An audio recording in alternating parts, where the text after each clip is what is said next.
because we'd had experienced 7 shootings on Thursday night a week ago. Following night followed with a very difficult night of looting in our city. And so we wanted to use every tool that we could to make sure that we could maintain calm, keep as many people off the streets as possible to ensure the maximum amount of public safety for our entire citizens and our businesses as well. The curfew did help identify law-abiding and peaceful protests as compared to the people on the streets. Some people have come out, as we know, kind of infiltrated peaceful protests and have been using them for their own means, whether it's to cause mayhem or loot or steal, what have you. But it also allowed us to keep more officers present where they were needed the most instead of being spread too thin. As it relates to the curfew, we've gotten a lot of feedback. A lot of people have contacted me, and people have acknowledged that, yes, it's been a useful tool, but there's also been a lot of comments on its inconvenience, its our inability to apply it evenly throughout all parts of the city. So we've got to recognize that as we move dynamically through these situations. So I want to say thank you to all the folks that abided by the curfew. You definitely helped your city during this time of need. Last several nights, the protests have been largely peaceful. Encourage us to keep going that way, obviously, and just want to really, it's dynamic and it's full of passion. You see the protest in action and everything that's leading up to people are out there just exercising their First Amendment rights and really showing what it's all about to be an American. So for the folks that are getting at it peacefully, I say keep doing it, great job. It's still a good idea to go home before it gets dark outside as well. I also want to acknowledge that some protesters were caught up in in scary situations when decisions were made out of concerns for public safety, when police saw evidence suggesting the potential for violence. And I'm sorry if anybody got caught up in the wrong place at the wrong time. Again, these are dynamic situations, and we've had people bringing dangerous elements into the crowd that can harm people, and that's when the tough decisions of policing are made. I want to thank our police department as well. That's doing the best they absolutely can in very difficult situation. It leads sometimes to misunderstandings, but I guess I just ask everybody to put yourself in each other's shoes. Whether you're a protester, put yourself in a police officer's shoes. Police officer, protester shoes. We're seeing just some incredible compassion going back and forth each way. So I know we all share the same goal, and that is peaceful protests. Make sure that systemic change is taking place in our community, but that we're all heard and respected as well. I've heard from a lot of the community, and the police department, our command staff has told me the voices they're hearing from people as well in terms of, is the curfew really doing what it's intended to do? So we hear that. So in consultation with Chief Schroeder and the command staff, I just want to announce right now that we are ending the curfew that has been in place the past several days. So that's effective immediately. What I want to remind everybody of, though, as we go through this, is we still have got to keep our eyes out for protesters that are out after dark that are not really out to protest. I will call these kind of elements, again, that are infiltrating and hijacking peaceful protest. The issues are that there are some criminal elements, and that's what it has to be called when people are bent on destruction, looting, stealing, and they're hijacking the purpose of the protest. And they're really blowing it for us all, and they're really dishonoring the memory of Breonna Taylor, George Floyd, so many others that got caught up in all these different tragedies. So we are not going to allow or accept any unlawful activity that prevents us from moving forward to be the safe city, the peaceful city, the compassionate city that we all share in wanting to create here. So again, we know the vast majority of protesters are peaceful, and appreciate that you don't want your goals to be tarnished by these criminal elements. and they are working too to discourage any and all illegal elements that diminish the progress that you're fighting for. We will continue to do that. Our protesters are fighting for, I fight for as well. I might do it from my office as mayor, through policy, through passion, through coalescing movements around the country. But we all share the same goal in terms of dismantling systemic racism, getting poverty, making sure we have the absolute best police community relations as well. So let's all keep fighting for those peacefully. And just last, obviously, we need your buy-in as citizens here to lifting this curfew. Provided we continue to have calm, the curfew is going to stay in place. If threats to public safety arise again, we more than likely will have to put it in place as a tool. So I don't want to have to do that.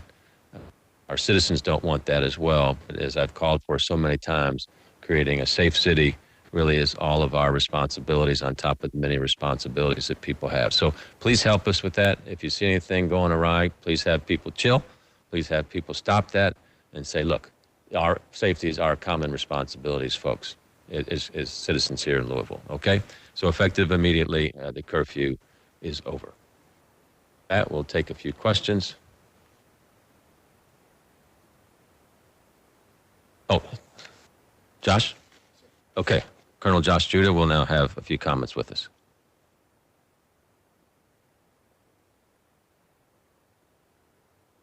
Thank you, Mayor Fisher.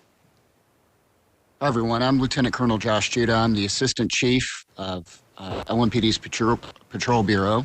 And during this time of protests, my assignment has been to oversee operations from the ground.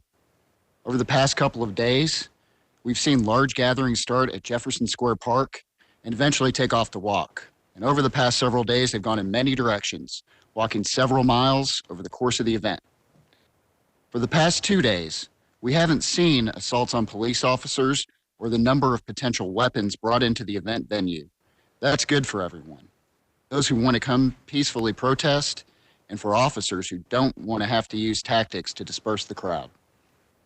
Unfortunately, what's happening in our city after demonstrators disperse is violent, aggressive, destructive looting. On several occasions, our officers have come under gunfire while responding to these runs. Let's be clear. Looting has nothing to do with Breonna Taylor's death.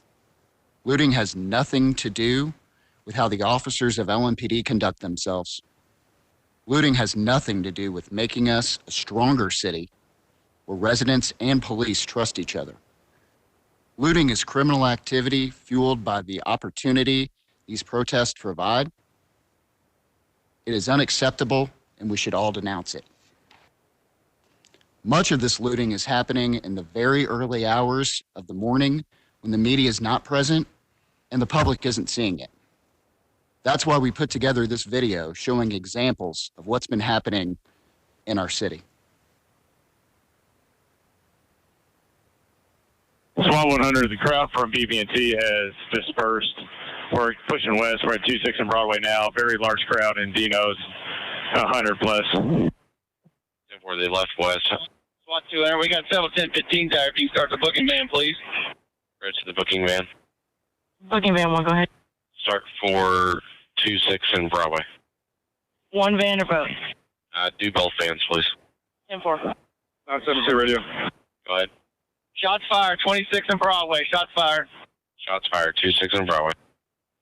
SWAT 103, we just took 3 rounds in the back of the bear. SWAT just took 3 rounds in the back of the bear.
Ammunition there, yeah, I don't know.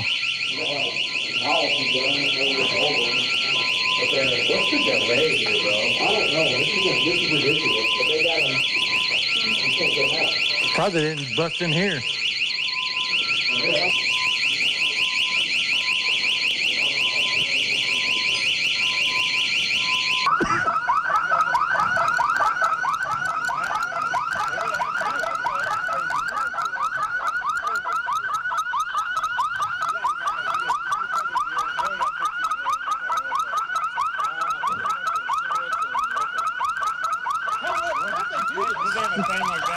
They ran a car through it.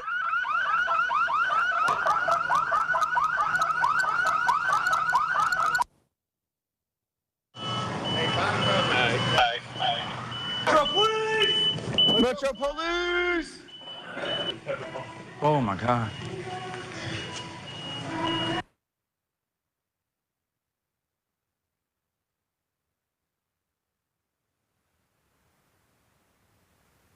As you can see, this is affecting every corner of our city, from West Louisville to East Louisville to South Louisville, and it's unacceptable everywhere.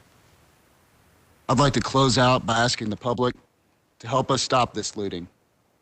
If you think you know who's responsible for one of these crimes, please contact our anonymous tip line at 574-LMPD.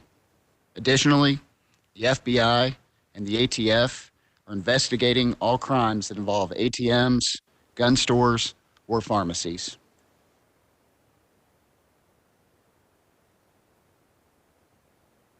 Thank you, Colonel.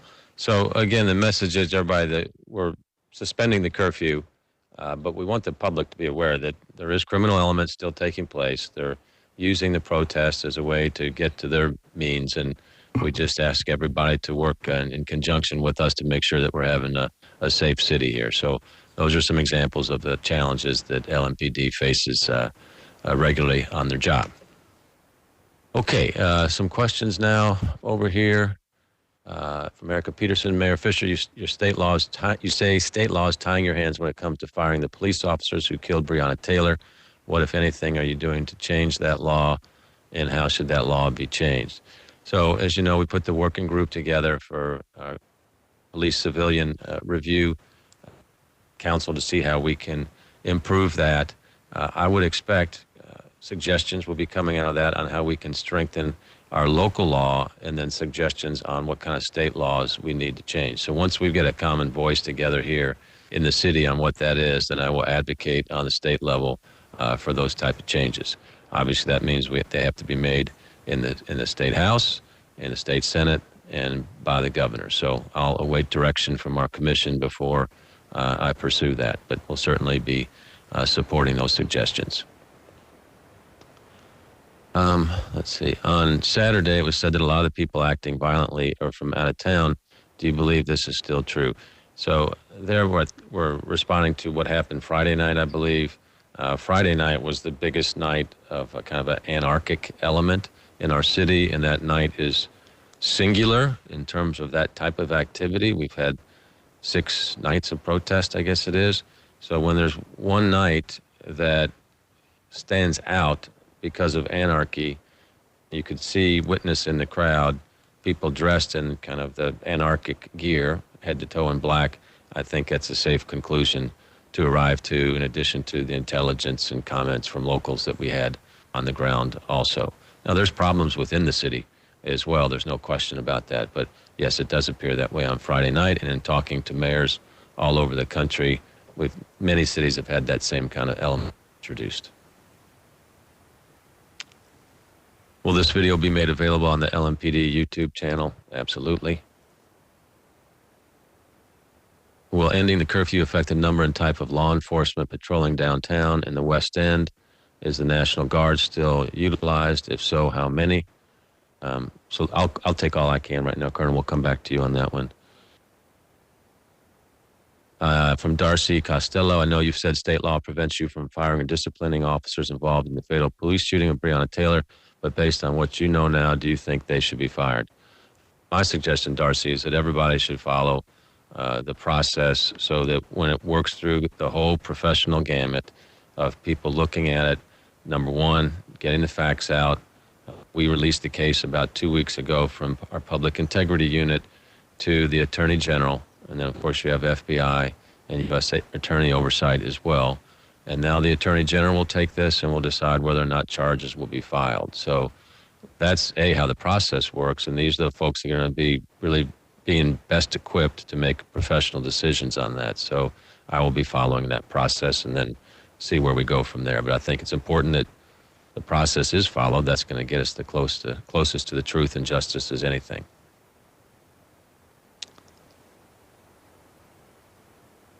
The mayor has just lifted a curfew and thanked peaceful protesters. Why do we just watch a compilation of looting? There's been some people are skeptical that looting has been taking place in the city. These are isolated incidents that were not let's say a curfew did not stop those incidents from happening. Okay, so that's the reality of that. Much of the protesters that I've spoken to that have said, we really don't need this looting, have said, let us help in making sure conditions are peaceful. So I think it's important that people see the type of criminal activity that's taking place in the community so people of goodwill, which is almost everybody in our city and certainly everybody in our protests, can say, hey, the mayor listened to what we had to say about the curfew, and it's just incumbent on all of us to make sure that we have a safe city. So they're related in kind of a way that might be hard for people to process, but people need to understand the criminal element is still out there. They're not paying attention to the curfew. So the curfew is really impacting people that are being peaceful in our city as well. So I think overall that's why it's a good reason to raise it for now. The last several nights have been relatively peaceful, right? And that's compared to last Friday night. So that set a high bar relative to destruction in the city. But if raising the curfew can help us continue with peaceful protest and come to a productive transition point from the street to the hard work that's done inside buildings and policy, that's something that I think we should see if we can do that. And if it doesn't, then if we need and if public safety is threatened, then we'll bring the curfew back. I don't want to do that, and I know LMPD doesn't want to do that as well. Can you confirm there was flammable materials and other substances in the milk jugs and water bottles being seen confiscated by officers in a picture circulated around social media? Colonel Judel will handle that. Josh, can you explain the significant delays responding to the looting acts after the marching protests has ended? Is there hesitation from police to respond to officers that have been fired on? He will answer that as well. But I do want to emphasize here, our police are entering some situations where shots are being fired at them. That obviously is wholly unacceptable and points out the extraordinary difficulty of police have of responding to situations. So please, let's make sure that does not happen. That's not good for anybody. Update on arrests. Josh can provide that. How do you think the protests will end, and how do you hope they will end, from Andrea? Well, you've got the physical act of protesting. That, to me, is not the end, right? The end is when the rights that we all deserve as Americans are delivered. In particular here, I'm talking about the rights that African Americans should enjoy. So when systemic racism is dismantled, when poverty is dismantled, when police community relations are built on trust and guardianship, then we'll be done. Okay, so the protest, that's what the call is for. But I hope that people will say, okay, we've done this. We're working together toward that together. Let's now put this passion to work in other ways than taken to the streets, working hand in hand with all of us to make sure we reach those aims.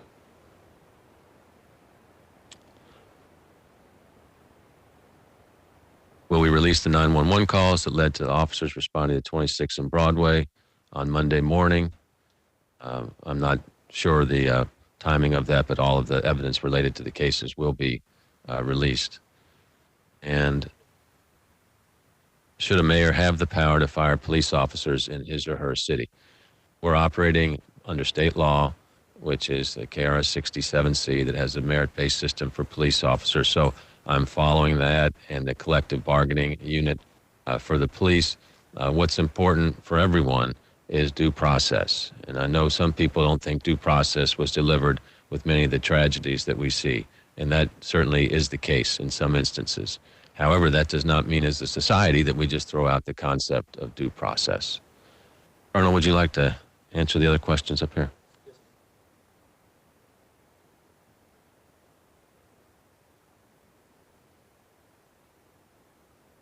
Ending the curfew affect the number and type of law enforcement patrolling downtown and the West End? No. Is the National Guard still to be utilized? Yes. If so, how many? Those numbers fluctuate daily based off of the needs of the situation and the availability of the Guard. Can I confirm it was flammable materials and other substances in the milk jugs and water bottles seen being confiscated? I can confirm that we have on numerous occasions found caustic and flammable, dangerous, incendiary liquids and devices in the park. Can I explain the significant delays responding to the looting acts after the marching protests have ended? Is there hesitation from police to respond as officers have been fired on? Our officers are dedicated, courageous, and professional, and they are responding to these in that manner.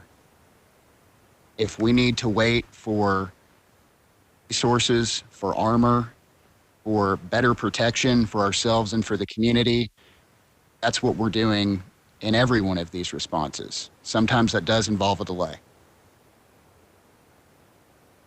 Do I have an update on how many current arrests associated with associated with these events and protests? As of this morning, 176. We had 3 last night.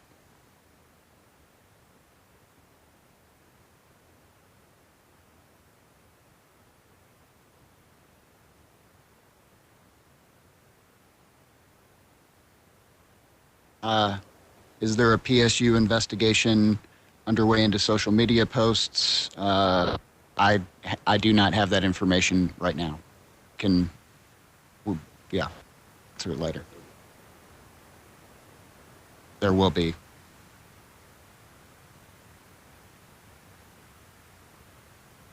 That's all I'm going to answer today. Okay, thanks, folks. We want to make this somewhat quick because of George Floyd, but and his memorial. So again, let's all focus on that and commit ourselves to heinous crimes like that don't occur again. And we're lifting the curfew. Encourage everybody to help us to create a safe city. Keep encouraging peaceful protest, and then let's do the hard work to make sure we're making our country and our city a better place. Thanks for joining us this afternoon.